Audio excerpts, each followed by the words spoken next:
Hello and welcome to Education in Focus, powered by Chalkboard News. I am Dan McCaleb, Vice President for News and Content at the Franklin News Foundation, publisher of Chalkboard News.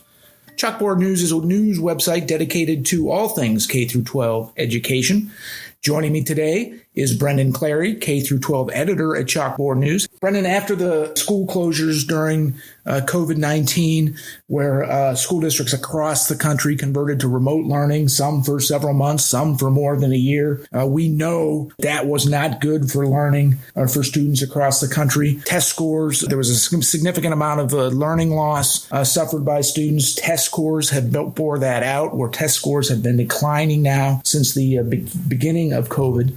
Despite that, Brendan, and this is the curious thing, despite that, many school districts, particularly inner city school districts, metro school districts, have shown significant rises in graduation rates. There are concerns by some critics of that school districts are just graduating students who aren't ready, who aren't reading at grade level, who aren't doing math at grade level. Tell us about what's going on here. Yeah, it's an interesting trend of districts that are, have shown lower test scores, still graduating or increasing their graduation rates, and pointing to that as a metric of success. And critics of that have said, hey, this doesn't give a complete picture of what's going on in this district. Like, are students just being, sort of rubber stamped out? Like, hey, you graduated, you're good to go. And I think some of that might be also from the pandemic. There are policies put in place that if you turned in anything, you couldn't fail. And so that might be part of it as well.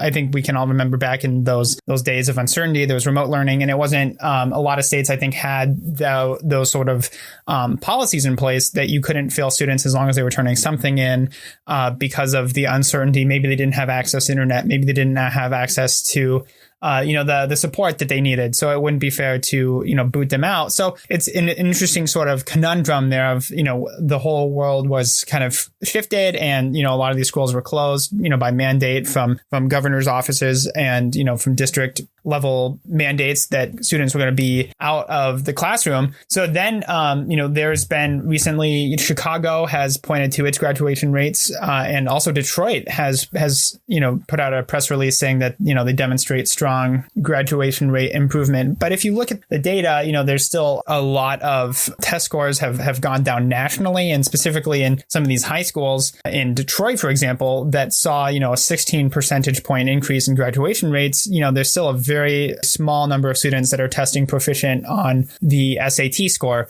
So it's a sort of a question of, what does a graduation rate mean? Are these students able to graduate,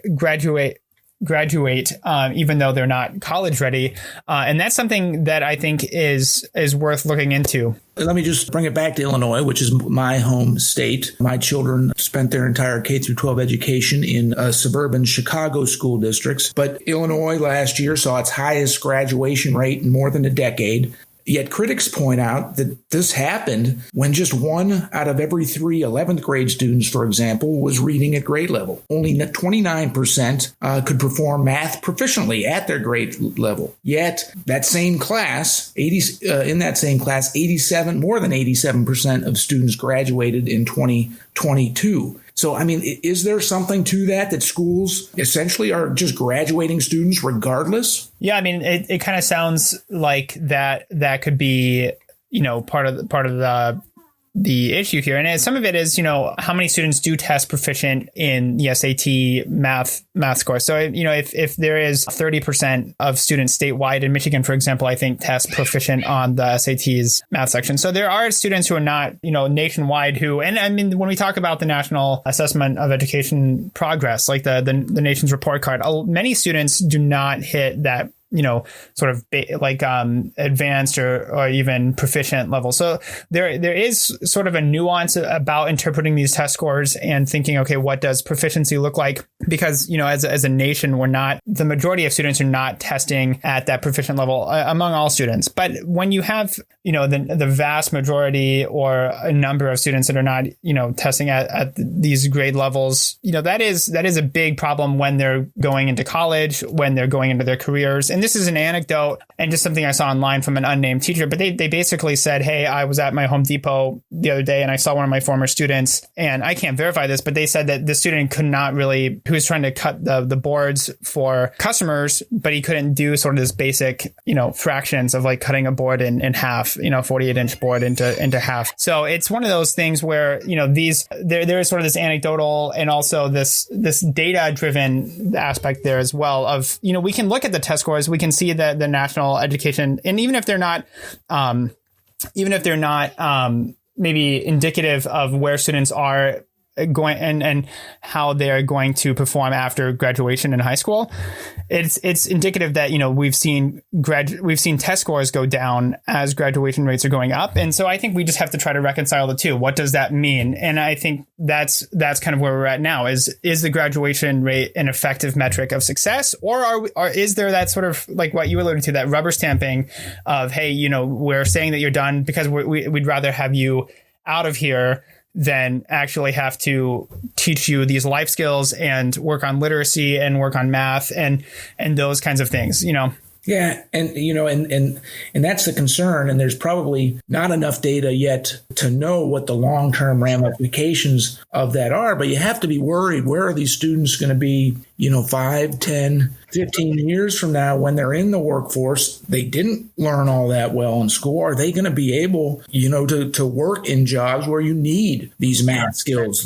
these reading skills, et cetera? Yeah. And if it's a high school saying, hey, if you just turn in the basic amount of stuff. And I think that, there's been some pushback to sort of this towards like lax grading policies. Because I think that if you have students who are doing just the very basic minimum and they're still getting, passing grades and they're able to get through like that, is that going to work in college? Is that going to work in their careers? And it's one of those things where, you're not really defining and requiring success. So I think that's a tough an issue. And I think you're right that we'll see more of that in future years as the data sort of like crystallizes. But I think we can start looking into that now of what do test scores say in terms of proficiency, what juniors were able to test that in 2020 to 2021 or 2021, 2022. Actually, I went because I don't think they did any testing during the pandemic years. And then, as they graduate, looking at, who was proficient and then who graduated is an interesting sort of metric. Yeah, a very concerning conversation, but we are out of time. For Brendan Clary, I am Dan McCaleb. Please subscribe and thank you for listening.